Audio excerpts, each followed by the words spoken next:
Hello guys, Genuine here of Genuine Gaming, and here is my character creation guide for Warhammer 40K Rogue Trader Beta.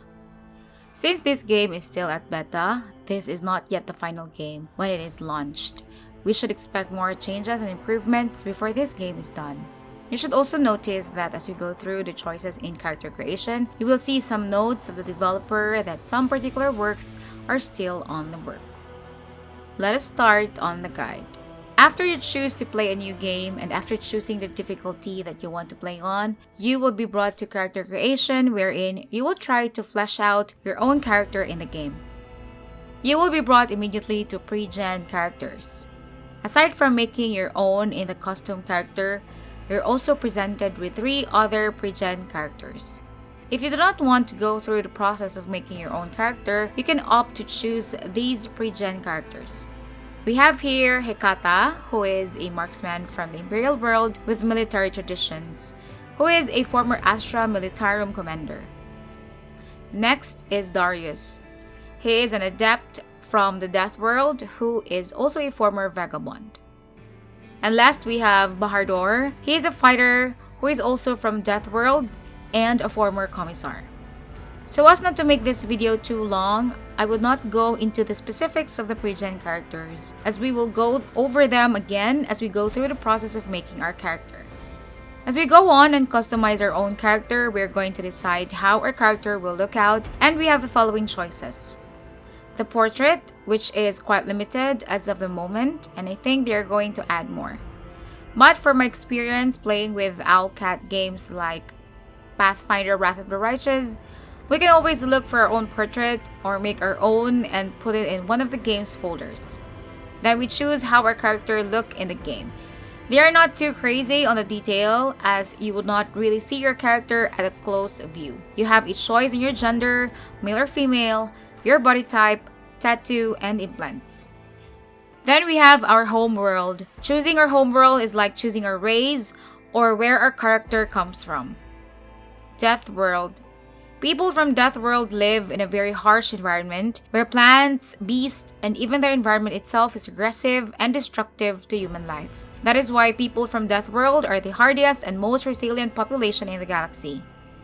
They have the following feature. They have +5 to strength, toughness, and agility, and a -5 penalty to intelligence and fellowship. They also have a survival instinct feature wherein once per combat, when the wounds, or commonly known as health points, of a Death world character drop below 30%, they gain +20% temporary wounds to their maximum wounds. They also gain +20% bonus to dodge and armor while they have at least 1 temporary wound from any source. The following talents are open as an option as they level up. Brutal Hunter. They gain 15% critical hit chance against targets with bleeding effect or with less than 50% of their maximum wounds. Last Weapons. They gain +10 to critical hit chances for axes, hammers, and last weapons. Wounded Beast. They gain +5 to agility and willpower every time they are injured. Trauma is equivalent to 3 injuries. Hellish Life. They gain an additional deflection against flame and toxic damage and bleeding effect equal to their toughness bonus. Tenacity. Once in combat, they are stunned, blinded, or immobilized. They ignore this condition and instead gain +20% temporary wounds to their maximum wounds. I see a potential tank character coming from this world. Voidborn. This homeworld is still a work in progress. These people are born in the belly of a void vessel or aboard an ancient orbital satellite. As of the moment, they have +5 to both willpower and intelligence and a -5 penalty to strength. Hive world. The world in the so-called Hive are dense and heavily populated. They have gargantuan cities and they are vital to the welfare of Imperium as they provide the beating heart of their economy. This homeworld is still a work in progress. As of the moment, they gain +5 to both fellowship and agility and a negative penalty to willpower. Voidborn have the potential to be good at the leader doctrine because of their fellowship bonus. Forge world. They are the labor force of the Empire. They are blessed with higher level of technology than the wider Imperium as a whole. Many arcane wonders are a commonplace in their labyrinths. They are the domain of the Adeptus Mechanicus. All Forge World subtypes receive the same bonus and penalty attributes. They gain +5 to intelligence and toughness, and a -5 penalty to fellowship. Generally, they are potentially good adepts in your party. Forge World. Subskin implants gain subskin armor feature, which gives them +5 +2 times toughness bonus present to armor. Subskin implants are a good potential tank in your party. Forge World Analytics implants gain analytics system feature, which gives them +10 plus intelligence bonus present to critical hit chance. Analytic implants have a potential to be damage healer in your group because of its bonus to critical hit chance. Forge World Locomotion implants gain locomotion system feature, which gives them additional movement points equivalent to half of their agility bonus and +2 times agility bonus percent to dodge. Locomotion implants characters are more mobile compared to others. Lastly, we have Imperial World. They live in a planet united in the belief in the immortal God Emperor. They offer their fealty and devotion to the Master of Humanity and the Imperial Creed. Imperial World Feudal subtype. Gain +5 to both strength and weapon skill, which is great for a fighter doctrine. Imperial World Military Traditions. Gain +5 to both ballistic skill and perception, which is good for a marksman doctrine. Then we have Origin. Origin is our character's background. It's what our former's life before becoming a rogue trader. First, we have ASTRA Militarum Commander. ASTRA Militarum are the Imperial Guards, who are the primary fighting force of the Imperium. You serve as one of the commanders of an ASTRA Militarum regiment, commanding thousands of guards and winning battles in the name of the God Emperor. They have combined arms feature, wherein all their allies deal an additional +20 plus perception bonus times 2% damage to enemies that are adjacent to the commander or their allies until the end of the commander's next turn. All commander's allies also take no damage from friendly fire attacks. As of my experience, the friendly fire feature of this ability is still bugged. You also gain +5 to both ballistic skill and perception. You also have bonus to both +5 athletics and medicae. Perception +5 and medicae +10 are available for upgrade when you level up. The following talents are open for your choosing. Distraction. While the ASTRA Militarum Commander is under the Combined Arms effect, their single shot and area of effect attacks gain +20% to dodge reduction, parry reduction, and cover penetration against enemies that are adjacent to the commander or their allies. Drown them in shots. While the ASTRA Militarum Commander is under the Combined Arms effect, all their allies gain 5% to rate of fire for every attack they have made since the beginning of this effect. Friend in Need. While the ASTRA Militarum Commander is under the Combined Arms effect, killing an enemy to their ally grants the commander additional +10 momentum. Unflinching Heroism. Every time the ASTRA Militarum Commander's ally uses a heroic act, the commander gains +5 to all their characteristics until the end of the combat. Shoulder to Shoulder. While the ASTRA Militarum Commander is adjacent to an ally, the commander deals an additional +10 plus perception bonus percentage damage to the enemies that are adjacent to the commander's allies. This stacks with Combined Arms. Then we have Commissar. They are ruthless officers charged with maintaining the morale, discipline, and fighting spirit of their regiment. They are a living symbol of the Imperium authority, regarded with a mix of fear and awe by their subordinates. They gain Let's Give Them Hell ability, wherein the next Commissar's single shot or single target melee attack applies the following effects.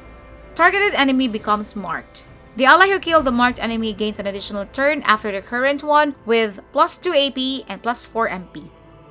All allies gain an additional +1 AP and +3 MP for the next round. This is once per combat. The Commissar themselves cannot gain bonuses from this ability. They gain a +5 on both weapon skill and fellowship for this stat. They also gain +5 on both coercion and athletics for the skills.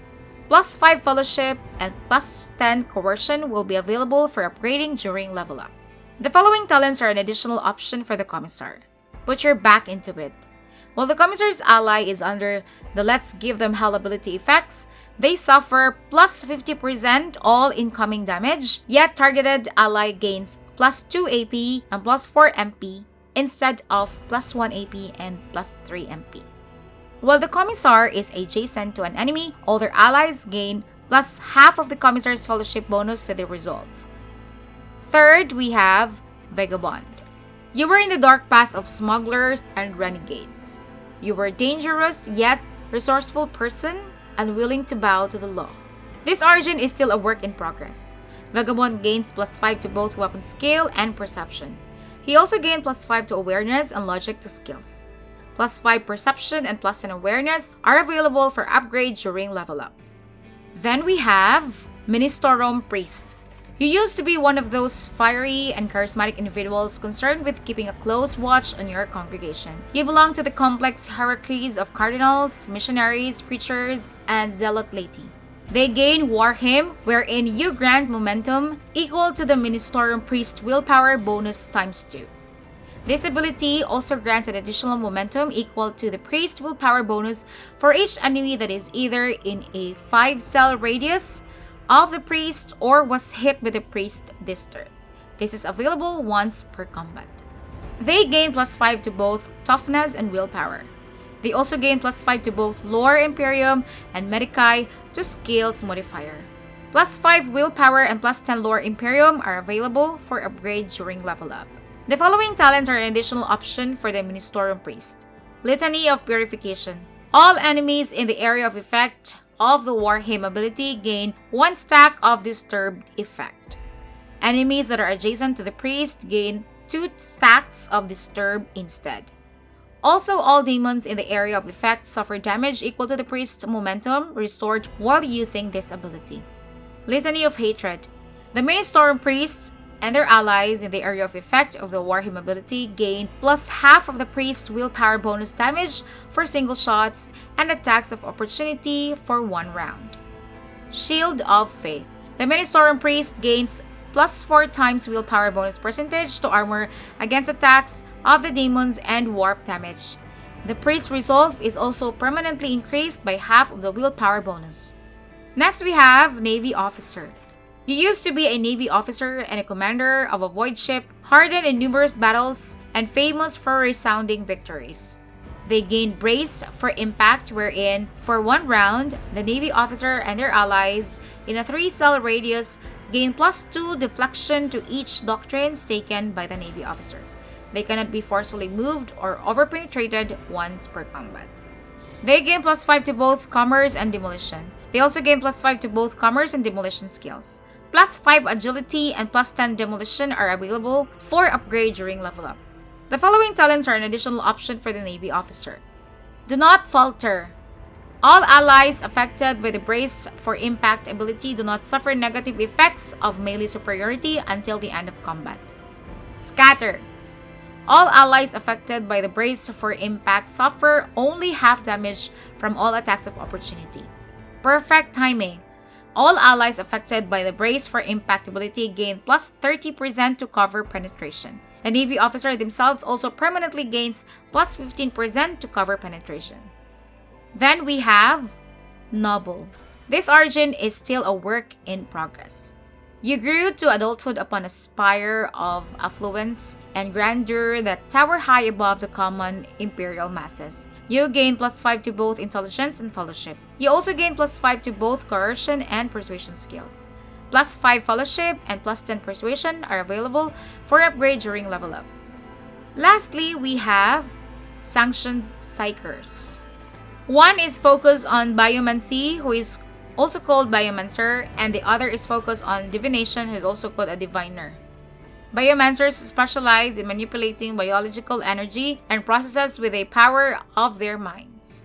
They are masters of the flesh, learning to shape and influence the physical forms of themselves, their allies, or their enemies according to their will. They have the following features. Sanctioned Psykers. They trigger psychic phenomena 20% less often. Biomancy. Focuses on manipulating living flesh and biological processes. They can heal wounds and alter physical characteristics. And Psi rating 0. They gain plus 5 to both toughness and willpower.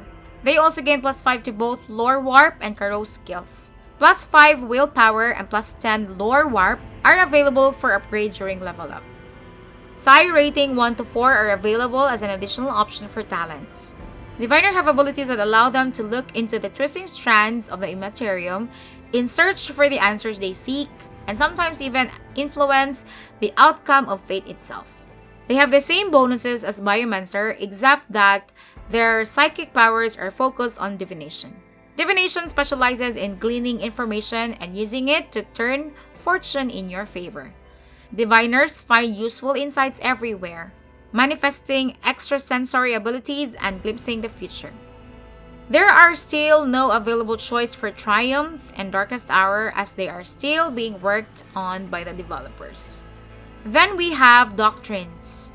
These are the available classes in the game, or in the Warhammer 40K terms, careers. 4 basic doctrines and 3 advanced doctrines. The following are not yet final, as this is still in the works. At character creation, you are to choose your basic doctrine: Fighter, Leader, Adept, and Marksman. I will just be talking in general for the doctrines, as I will be planning to go deeper into them in the other videos. Fighter are the melee focused class. You are going to need good points for weapon skill, toughness, and strength. Leader are focused on buffing allies. You are going to need good points for fellowship and willpower. Adept are focused on debuffing enemies. You're going to need good points for intelligence and perception. Then Marksman are focused on ranged attacks. You're going to need good points for ballistic weapons, agility, and perception. The advanced doctrine are more of an improvement of the basic class, like the Assassin is an improvement of Adept, Vanguard is an improvement of Fighter, and Hunter is an improvement of Marksman. That's how I see it, but if you have other opinion on how to describe the advanced doctrine, leave them at a comment. Then we have the stats for our characteristics. They represent our raw ability in a variety of mental and physical areas. They can be increased by gaining experience and leveling up the class rank. Most skills and defensive stats are based on certain characteristics. As you start, you are given 30 points to distribute to stat, 5 points per distribution, and not more than 10 points in each stat. Let's start with weapon skill. Measures your competence in all forms of close quarter combat. This is important to parry enemies' melee attacks and to avoid enemies parrying your attack. Ballistic skill measures your competence in all forms of ranged weapons. This is needed in order to hit enemies with your ranged weapons. Strength measures a character's muscle and physical power.